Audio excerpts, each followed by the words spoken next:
Your rebirth, steps to emotional and physical healing. Now listen to this. Your rebirth isn't about starting over. It's about stepping forward with the wisdom that your journey has already given you. And every moment that you take to pause, to care for yourself is a seed that grows into a stronger, healthier, and more radiant you.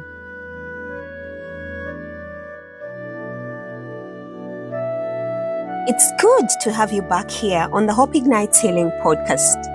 If you were with me in the last episode, I shared my own story of rebirth. I hope that you were able to catch that. I explained why I paused, why I reflected, and why I chose to step forward with clarity. Now today we turn the lens to you. Yes, you. Look, every person listening has the ability to step into their own rebirth. That is emotionally, physically, and spiritually. And this episode is your guide. And how do we recognize the need for a rebirth, you might ask me?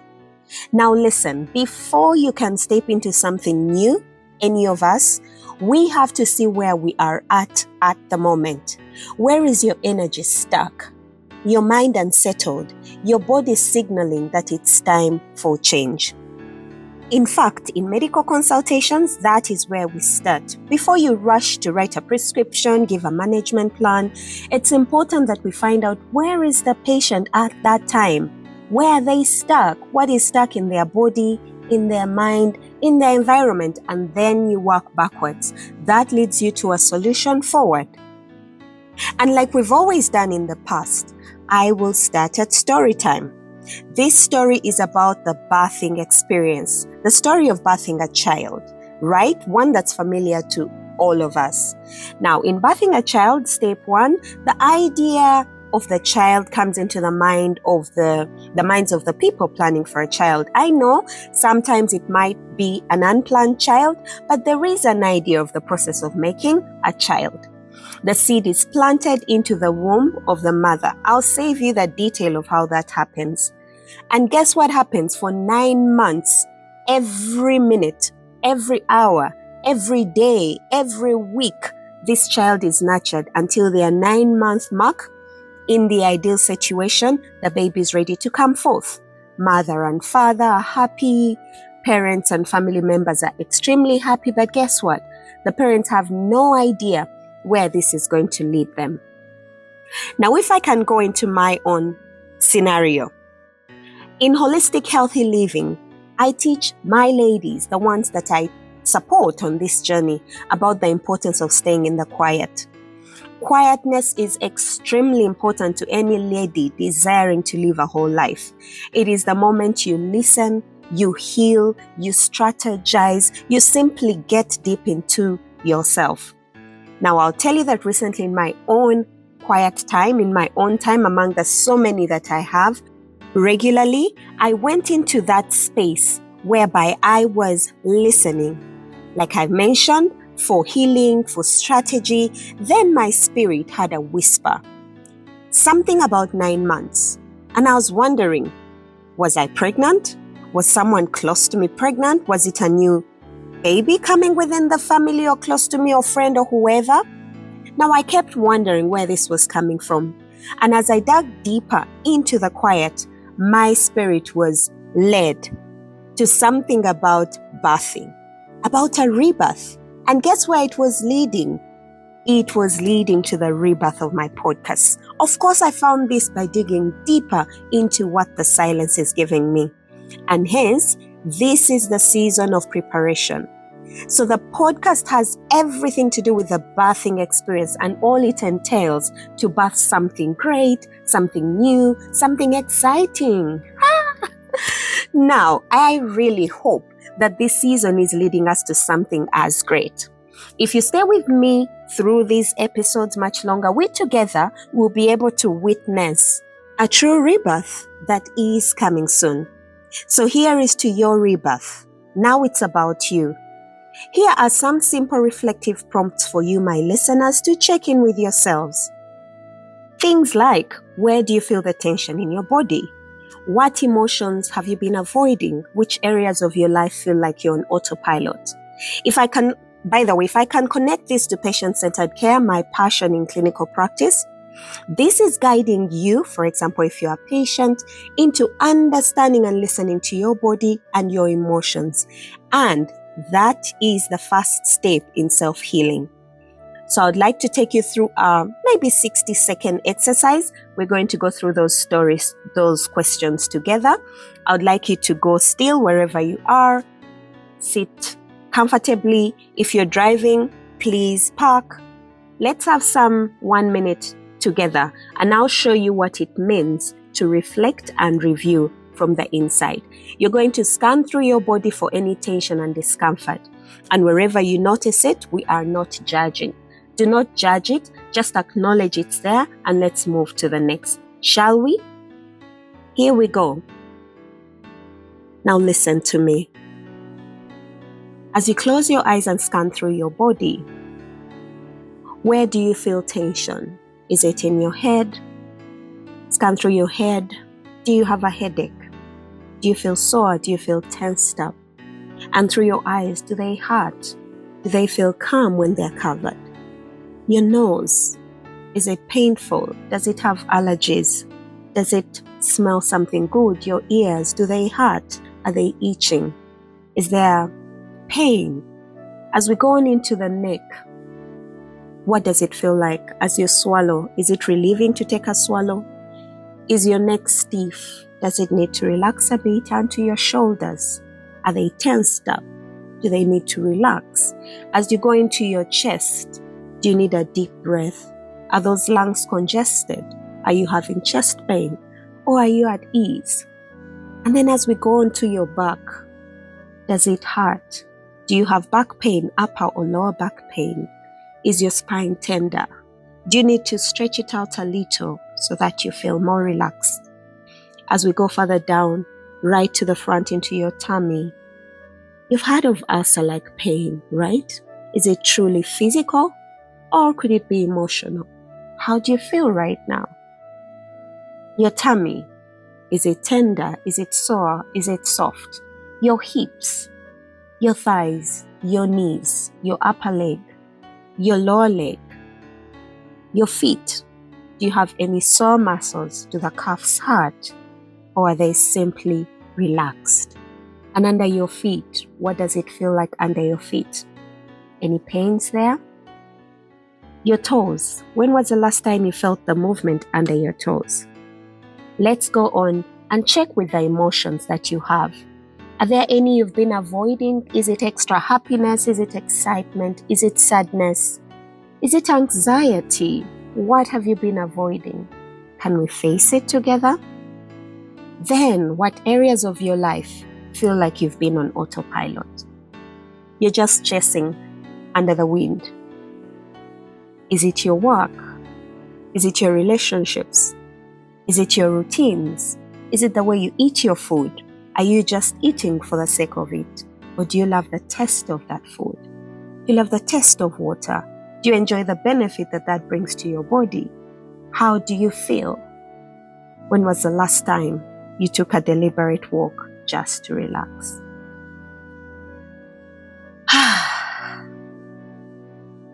And when you come back, tell me how you feel.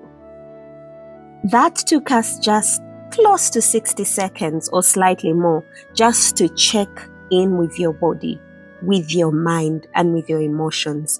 Can you please do that? That is where reflection and review starts from. I'd like to hear from you and I look forward to that. So as we go into the next segment of guiding you through the rebirth, there are 3 special pillars that I've done for the last 3 to 4 years on this journey of living intentionally whole. These are: Pillar 1 is emotional healing, Pillar 2 is physical healing, Pillar 3 is mind-body alignment. Emotional healing.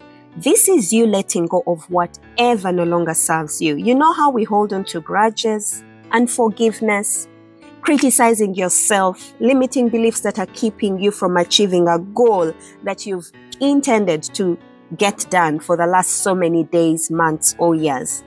Past pains and trauma, I will not forget those ones because that's where I started from. In emotional healing, things and practices like journaling. Can I tell you what I call journaling? Journaling is you having compassion on yourself. Journaling is mindful reflection where you have questions with yourself. By the way, like the ones we last went through. Those can be things that you write down. Ask yourself, how do you feel? What are you grateful for? What makes you happy? What has made you sad? What are your lessons? These lead you through mindfulness, mindful reflections, quietness that I said is a masterpiece in holistic living, and having gratitude. Those are some of the ways in which you can have emotional healing. And if you cannot do it on yourself, it's also important to have deep conversations with trusted friends, mentors, and coaching. Let me give you a scenario. Having something like gratitude.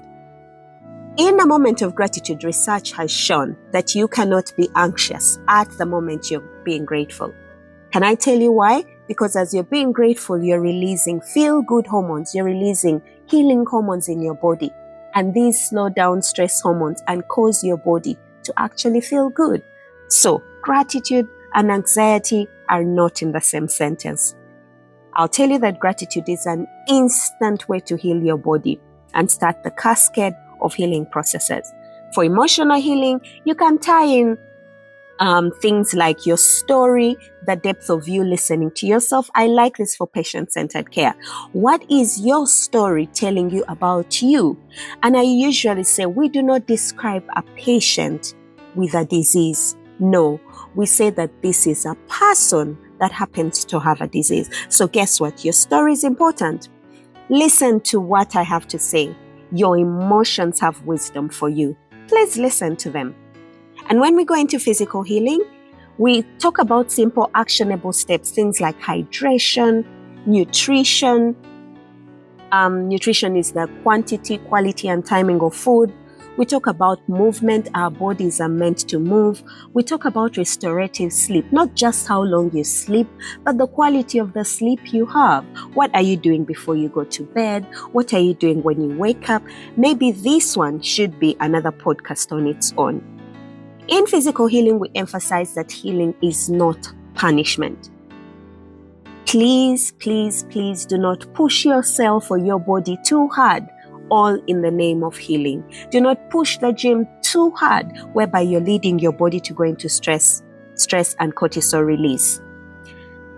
Healing the body should be nourishment and you respecting your body. And this is the tip. Start small. Add a nourishing habit every week.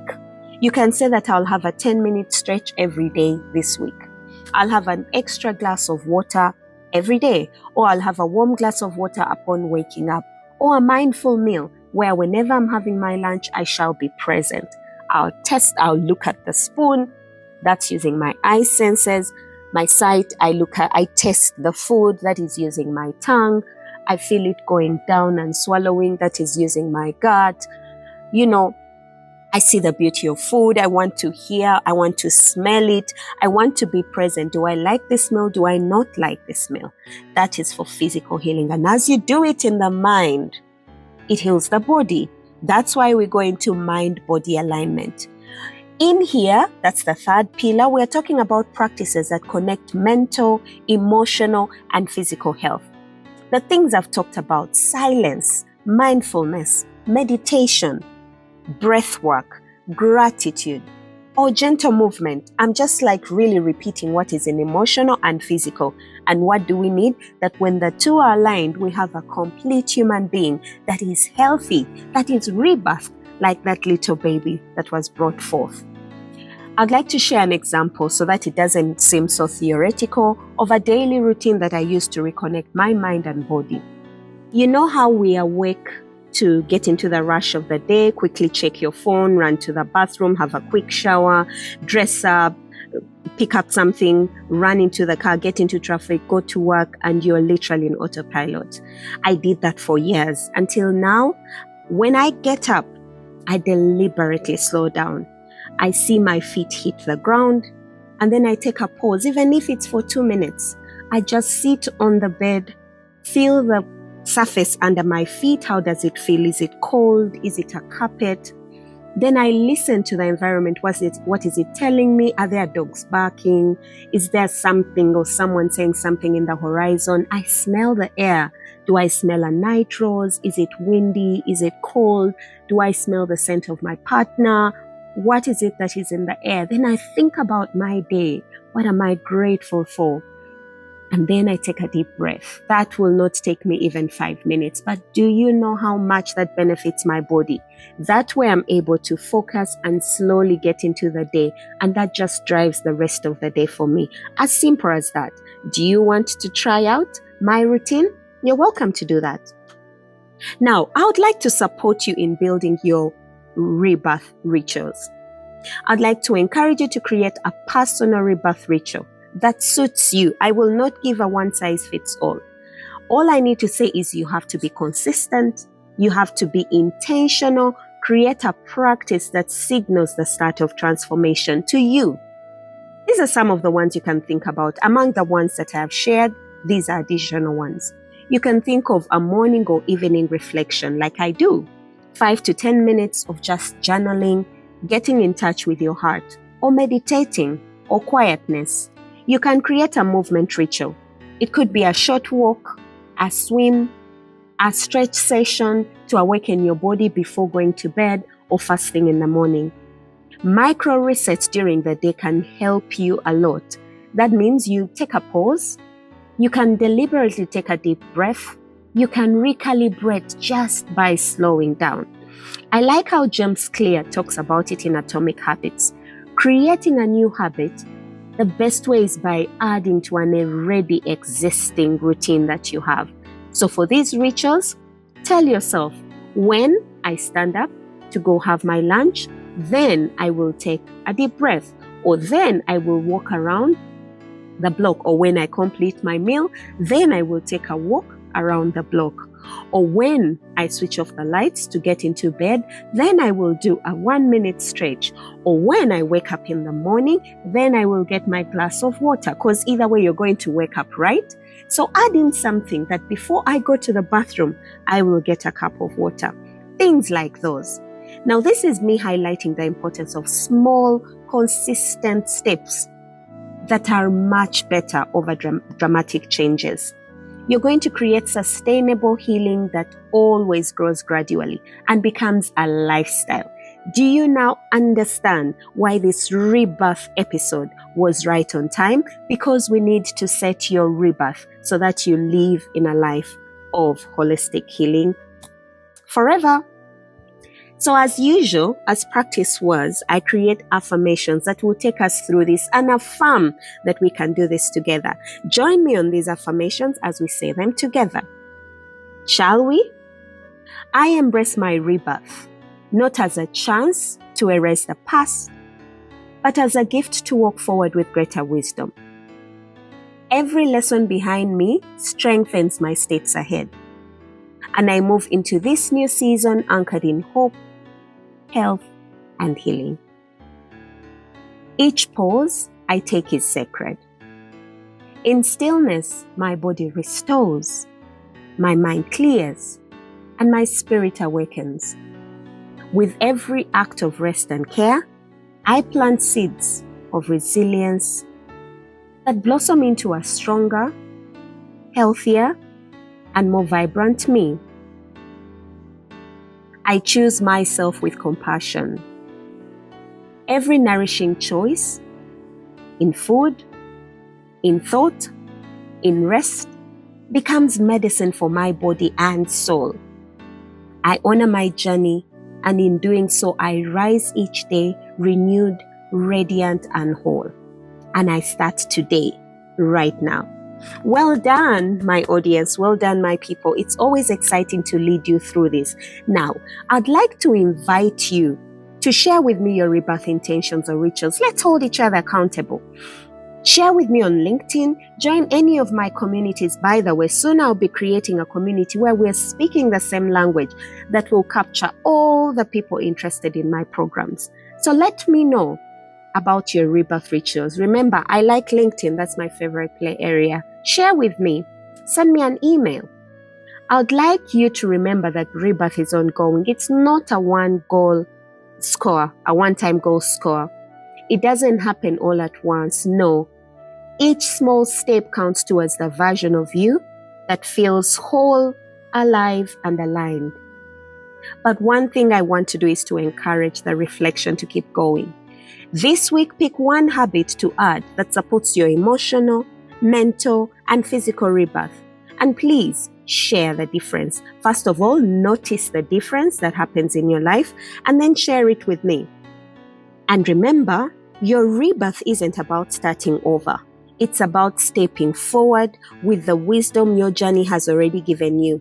And every moment that you take to pause, to care for yourself, is a seed that grows into a stronger, healthier, and more radiant you.